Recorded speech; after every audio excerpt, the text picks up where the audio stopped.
Olá pessoal, tudo bom? Eu sou o professor Adilson Reis Filho e falarei com vocês aqui sobre aspectos hormonais do treinamento de força. Para maiores informações, direcione a sua câmera aí para o QR Code, que está aqui presente na imagem, então lado esquerdo. Então vocês vão ter acesso às minhas redes sociais e mais informações aí sobre alguns estudos, algumas postagens interessantes. Dando sequência então como eu falei, meu nome é Adilson Reis Filho. Sou aí mestre em biociências, tenho formação, em educação física, 3 pós-graduações e trabalho aí no ensino superior e na pós-graduação, graduação e pós-graduação, e também atuo como personal trainer há 20 anos. Então, falando aqui sobre o tema, respostas aí hormonais, aspectos hormonais do treinamento de força, a gente elencou, alguns hormônios aqui, é lógico, tem alguns mais recentes, mas esses são os principais hormônios abordados quando se fala de treinamento de força. Então a gente tem aqui, a testosterona, que é um hormônio, muito aí, interessante para a questão do ganho de massa muscular. O GH, juntamente com o GF1, um fator aí, importante, esses dois, quando trabalhados em conjunto, também para estimular o aumento da massa muscular, a hipertrofia muscular. A gente vai falar também um pouco sobre a insulina, que também é um hormônio interessante aí para o ganho de massa muscular, assim como a insulina tem ação também na questão do ganho de gordura corporal. Então é um hormônio que ele pode estar jogando para os dois lados, lado bom, que é o ganho da massa muscular, e lado ruim, que é o ganho da gordura corporal. A gente vai falar também sobre o cortisol, um hormônio que ele promove lipólise, quebra aí de triacilglicerol, disponibilizando os ácidos graxos para serem utilizados, numa ressíntese de ATP via sistema oxidativo, mas também o cortisol vai exercer influência negativa sobre a massa muscular. E também a gente falar um pouco sobre as catecolaminas, a noradrenalina e adrenalina, ou também conhecida como epinefrina e norepinefrina. Dando sequência, vamos falar então sobre a resposta aguda do treino de força sobre aqueles hormônios elencados anteriormente.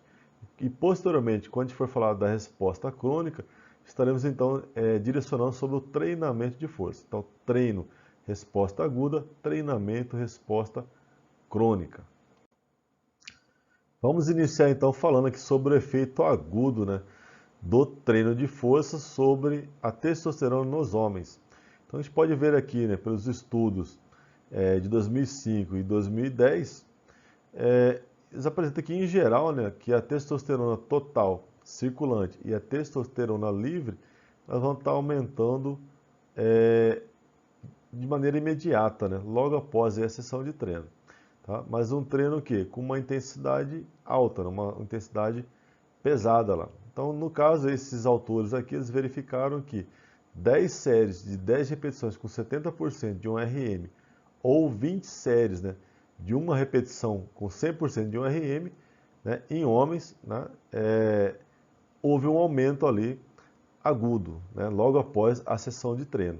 Posteriormente, reduzindo aí para níveis basais após 30 minutos do término do exercício físico. Então a gente vê que tem sim um aumento ali agudo, tá? Mas esse aumento ele não dura muito tempo. Então resta saber depois se esse aumento agudo ele promove alguma alteração, para que haja maior síntese proteica ou não.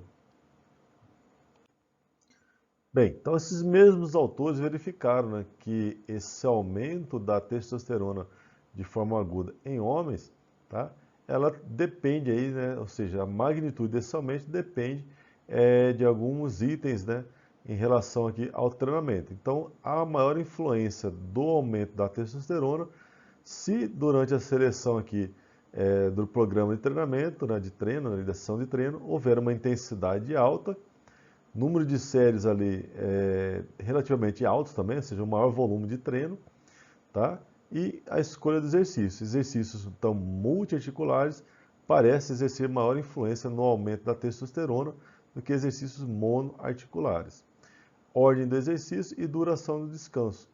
Então aqui o exercício, o descanso entre as séries muito longo promove menor aumento de testosterona do que séries mais curtas. Então acaba coincidindo um pouco com o que a gente determina ali para o treinamento de força com o objetivo de aumentar a hipertrofia muscular. Descanso de 30 segundos a no máximo 2 minutos. Então, quanto menor o intervalo de descanso, maior será então também a secreção de testosterona. E isso não quer dizer que intervalo de descanso curto necessariamente vai promover uma maior hipertrofia. Tá? Então a gente tem que ter um pouquinho de cautela nesse sentido. Ainda falando, né, dos efeitos ali agudos do treino de força sobre a testosterona em homens, o que se observou, né, é que em homens com idade de 38 a 53 anos e acima de 59 anos de idade, tá, o aumento agudo da testosterona total e livre ele é menor do que em jovens com idade entre 20 a 30 anos. Então, um fator importante aqui, né, é o fator idade, o que acaba coincidindo ali com o próprio processo de envelhecimento que determina lá que o homem ele vai ter o seu pico, né, de testosterona por volta dos 30 anos de idade. Então, quanto mais jovem, maior será o aumento da testosterona em decorrência do exercício mais intenso.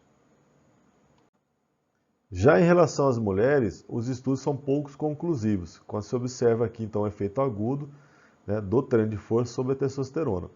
E por serem poucos conclusivos, né, e não verificarem aumento significativo da testosterona em mulheres, mesmo seguindo o protocolo aí aplicado nos homens que a gente citou anteriormente. Então, mesmo que as mulheres façam o mesmo protocolo de treino aplicado aos homens, esse aumento agudo da testosterona ele acaba não sendo considerado um aumento significativo. Então, porque há uma discrepância ainda em relação a alguns estudos, alguns poucos verificaram aumento, outros verificaram que não houve aumento. Então, não há um consenso em relação a isso. O que a gente pode dizer, então, que nas mulheres, esse aumento agudo de testosterona, ele acaba não sendo significante. Outro hormônio importante também para a síntese, né, proteica, para o aumento da massa muscular, é o GH. Então, o efeito agudo do GH pós-sessão de treino, né, ele acaba sendo verificado de acordo com o estudo aqui de 2005, que há assim, um pequeno aumento, né, do treinamento de força nas concentrações de GH por volta aí de 30 minutos pós-exercício, tá? De forma semelhante em homens e em mulheres. Então aqui a gente já observa um comportamento diferente, né, do GH com relação à testosterona. Enquanto que com a testosterona a resposta é melhor em homens jovens, com o GH essa resposta de aumentar a testosterona pós-exercício é similar entre homens e mulheres. Tá? E a magnitude aqui, né, do treinamento parece depender da seleção de exercício, quantidade subsequente de massa muscular recrutada, ou seja, quanto maior a massa muscular recrutada no treinamento, né, no treino ali em si, na sessão de treino, maior será também a secreção de GH. Ações musculares usadas, sendo verificada então maior resposta durante as ações musculares concêntricas, até mais do que nas ações excêntricas ali. A intensidade também é um fator determinante para o maior aumento de GH. O volume de treino, maior volume de exercício também promove, né, um maior aumento de GH, de secreção de GH após exercício. Intervalo de descanso também um pouco mais curto. E o estado de treinamento. Então, indivíduos com maior nível de treinamento ou menor nível de treinamento apresentam respostas distintas também em relação à secreção do GH pós-exercício. Outro hormônio também importante, né, é o GF1, quando associado especialmente com o GH. Então, a resposta aqui aguda do GF1 frente ao exercício de força ainda permanece incerta. Alguns estudos verificaram que houve aumento de GF1 pós-sessão de treino de força, outros estudos não verificaram esse aumento. Então, a gente não dá para ter aqui um consenso, né, uma definição muito clara sobre isso. Tá? Então, o treinamento de força aqui, ele acaba não tendo, né, uma evidência bem robusta, dizendo que sim, há um aumento de GF1 e esse GF1 associado ao GH irá promover maior hipertrofia muscular. Tá? Então, a gente não tem na literatura ainda esse consenso. Com relação à insulina, né, o efeito agudo diminui durante uma sessão de exercício de força. Algo até esperado, visto que quando a gente aumenta a contração muscular, a maior translocação de GLUT4 para a membrana, captando a maior quantidade de glicose plasmática. Então, quando você faz exercício de força, acaba sendo desnecessário continuar secretando insulina, até mesmo para evitar uma hipoglicemia, visto que o próprio exercício de força irá promover translocação de GLUT4 para a membrana, captando assim glicose e não havendo necessidade de secretar insulina. Com relação ao cortisol, um hormônio que ele é desejado para um maior aumento de lipólise, mas indesejado quando a gente fala de massa muscular, por ele aumentar aí a proteólise, quebrando muito a massa muscular também. Então é interessante que com o treinamento de força, um efeito agudo, a elevação significativa do cortisol e do hormônio adrenocorticotrófico, o ACTH, tá? Durante um exercício de força com resposta semelhante entre homens e mulheres. No entanto, esse aumento de cortisol acaba sendo mais pronunciado por volta de 30 minutos durante a sessão de treino e depois acaba também reduzindo até o final da sessão de treinamento. Então, em torno de 30 minutos seria o pico da secreção do cortisol e posteriormente isso vai reduzindo. Tá? Maior volume, intensidade e menor intervalo de descanso favorece maior liberação de cortisol durante uma sessão de treino de força. Então, dependendo aí do seu cliente, se ele tem maior dificuldade de ter ganho de massa muscular, manipular essas variáveis do exercício é muito interessante para poder maximizar o ganho de massa muscular do seu cliente. Com relação às catecolaminas, noradrenalina e adrenalina, ou, como já disse anteriormente, epinefrina e norepinefrina, foi demonstrado que uma sessão de exercício de força aumenta essas concentrações plasmáticas. Tá? A magnitude pode ser dependendo da força, tá, de contração muscular, quantidade de músculo envolvido, tá, e volume de treino e intervalo de descanso. Então, maior volume de treino, menor intervalo de descanso, acabam aumentando aí a quantidade de catecolamina circulante. Tá? A catecolamina ela tem aí um efeito interessante com questão da liberação de energia, por exemplo, ajudar a quebrar aí, glicogênio também, para estar dando aí uma quantidade de glicose a mais para que haja então maior resíduo de ATP via glicolítica. Tá? Então, as catecolaminas elas não parecem exercer aí um efeito negativo com relação à massa muscular. Com relação à resposta crônica, vamos dar uma olhada agora o que o treinamento de força promove aí ao longo do tempo com relação a alguns hormônios. Com relação ao efeito crônico para a testosterona, a gente observa aqui na literatura que as adaptações em longo prazo na função neuroendócrina parecem mínimas. Então, ou seja, a queridinha, o hormônio queridinho aí da galera, ou seja, de forma endógena, que o próprio indivíduo secreta com a influência do exercício de força, com uma intensidade, volume, enfim, todas as variáveis controladas, parece não ser tão elevada no longo prazo. Tá? E quando isso acontece, parece ter uma relação direta aí com a intensidade e volume do treinamento. Já para o GH, o efeito crônico não parece afetar as concentrações de GH em repouso. Então a gente parece que tem um efeito mais agudo da sessão de treino, mas em longo prazo esse GH acaba não tendo aí um aumento significativo com a continuidade do treinamento de força. Então não foram observadas alterações nas concentrações de GH em repouso, nem em homens, nem em mulheres de várias idades. Já em relação aqui ao vilão para o ganho de massa muscular, o cortisol, o treinamento de força parece não produzir padrões consistentes de secreção de cortisol, pois não foi verificada nenhuma alteração, redução e elevação durante o treinamento de força e potência em homens e em mulheres. Então aí parece que cronicamente o cortisol acaba sendo controlado, é o maior controle da secreção de cortisol, assim como com relação da testosterona.